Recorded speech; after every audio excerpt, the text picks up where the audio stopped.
No início da era moderna, que começa com René Descartes, nós aí já vemos uma mudança da antropologia. O homem agora tem a sua grandeza expressada no senhorio sobre a natureza. O homem agora, sendo senhorio e possuidor da natureza, exerce o que é próprio dele na manipulação da natureza, no mundo ao redor dele, por sua própria imposição. Entretanto, para Kant, ao observar essa reflexão de Descartes, percebe que sim, é verdadeiro, que o homem agora se impõe sobre a natureza, assim se tornando senhor dela. Mas não somente isso, é muito antes disso. O homem é um ser que vive na liberdade, um ser que vive de tal liberdade, ou seja, que pode se autodeterminar, que pode viver em autonomia, vivendo na lei, que é determinada por si mesmo. Então, na reflexão do agir ético de Kant, ele percebe que necessariamente deve o homem buscar o agir ético para então ser um homem grande, um homem livre. Então, em sua teoria ética, busca primeiramente fundamentar o princípio, que pode justamente normatizar as normas, que pode tornar verdadeiramente as normas como sendo válidas, verdadeiras. Para Kant, procura separar claramente a diferença entre máxima e a lei prática. A máxima enquanto servindo apenas o sujeito e determinada pela próprio arbítrio. Isso já é algo importante para se podermos chegar na conclusão do que é a lei que vem da autonomia. Deve ser uma máxima, mas não somente para o próprio sujeito, mas universalizada, para assim então poder se tornar uma lei prática. Então, Kant, continuando com essa reflexão sobre o agir ético, ele distingue duas leis em que ele observa que existem. Primeiro, sendo a lei da natureza, sobre tudo o que é necessariamente, mas não o que deve ser. O que deve ser é outra lei, que ele vai dizer a lei da liberdade. Essa sim é uma lei que a gente deve buscar a nossa autonomia e o nosso agir ético. Inclusive, Kant vai dizer que, pela falta dessa distinção das duas leis, a, as antigas tradições e tentativas de fundamentar o agir ético não poderá chegar no que ele diz, do que ele deve ser universal. Kant então procura trazer quatro objeções a essas tentativas anteriores de fundamentar o agir ético. A primeira dessas é uma objeção a uma tentativa de agir ético empírico. Inclusive, parece bem contraditório. É uma teoria que surge no século XVII e XVIII, na França e na Inglaterra. E o princípio empírico, que Kant vai dizer que é certamente contraditório, é o princípio da autoconservação, que, por mais que seja de fato observado empiricamente, que o homem pode se comportar procurando a autoconservação, é verdade que isso é também o agir que guia os animais. E o homem, como eu já disse anteriormente, não é somente o ser de natureza, não é somente o ser que se busca por essa sensibilidade. Ele é um ser da liberdade. Justamente por ser um ser da liberdade, não poderia aceitar a autoconservação como princípio da higiene, pois a autoconservação contradiria até mesmo a vivência em comunidade, pois a vivência em comunidade contradiria até mesmo a minha própria autoconservação, até a minha própria conveniência, e me tiraria do conforto e certamente me deixaria inseguro. Mas é justamente aí que Kant encontra a grandeza do homem. É quando nós nos encontramos inseguros que aí sim nós podemos agir com liberdade.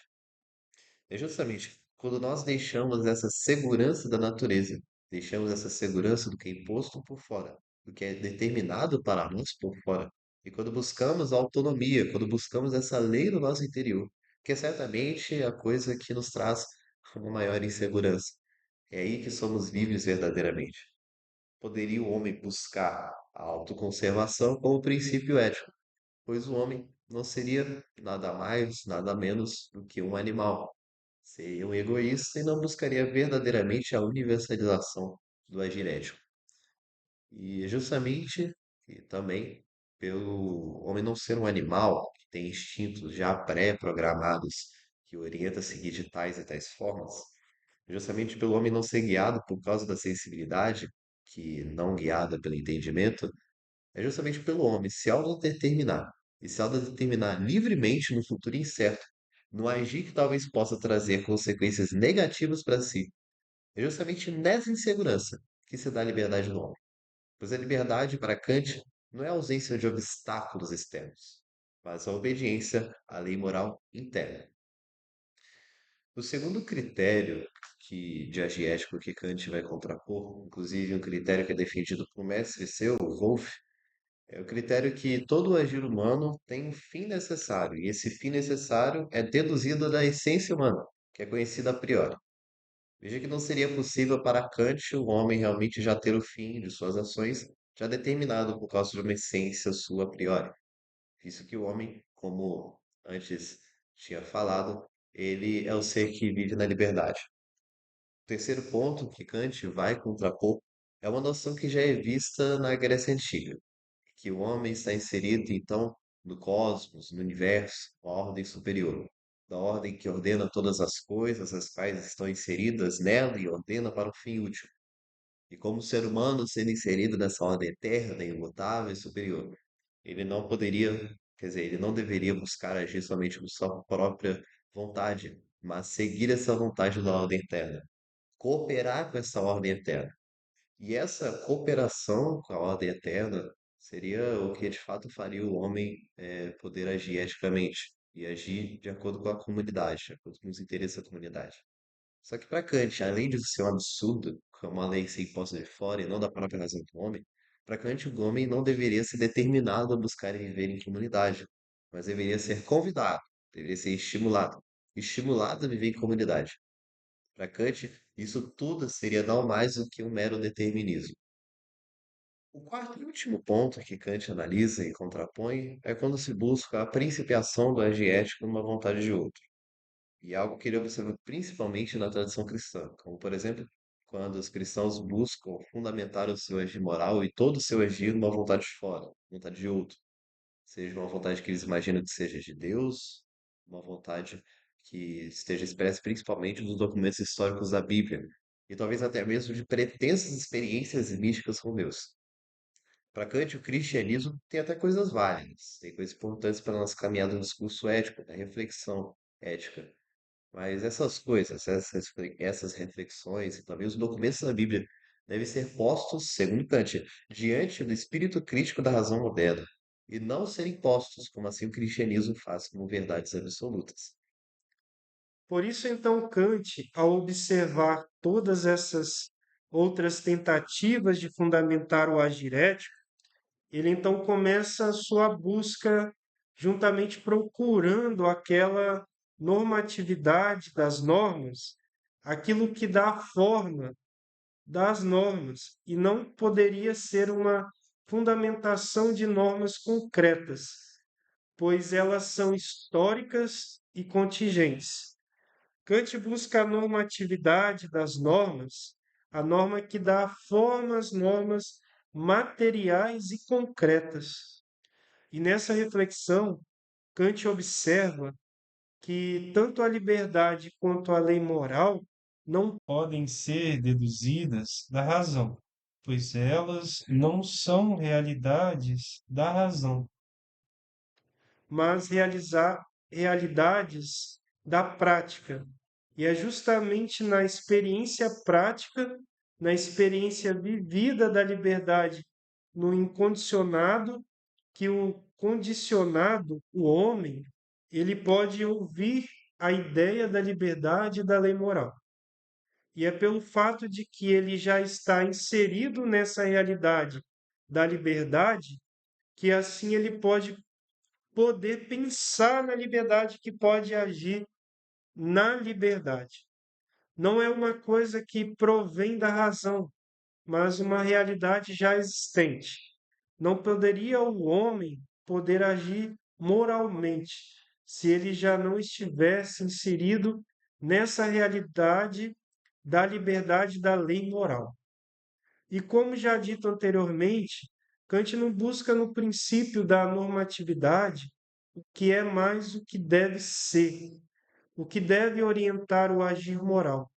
Não é como, por exemplo, o Aristóteles, que dizia que de fato é o bem que guia a ação do homem. Não, para Kant, isso não é suficiente. Devemos buscar não o que é, mas o que deve guiar a ação do homem, o que deve guiar ele para a universalização e para o agir moral.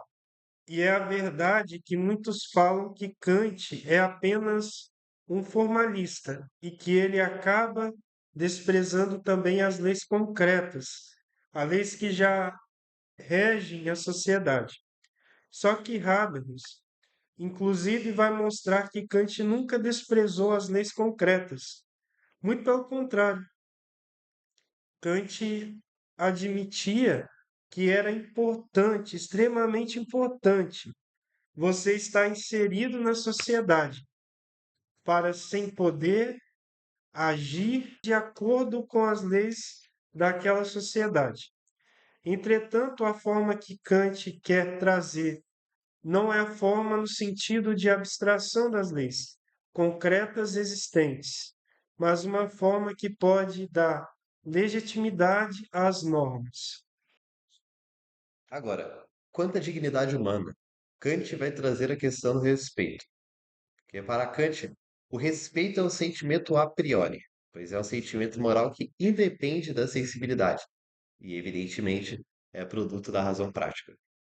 E tal sentimento que é dito por Kant por ser o respeito, ele nada mais é do que a consciência da determinação ou da submissão da minha vontade à lei moral. Lei moral que não é essa como sendo a lei moral externa, mas a lei moral que é descoberta e reconhecida pela minha própria vontade, por mim mesmo. E tal sentimento moral, denominado respeito, implica necessariamente que o ser humano, ao respeitar outro ser humano, e por isso não ser egoísta, ele tem que ser um ser finito nessa análise da moralidade. Entretanto, mesmo sendo um homem finito, ele também é independente de tudo que é de fora, justamente porque o homem vive de acordo com a própria lei. Ele vive segundo a si mesmo. E para Kant, é justamente isso que vai caracterizar a grandeza do ser humano.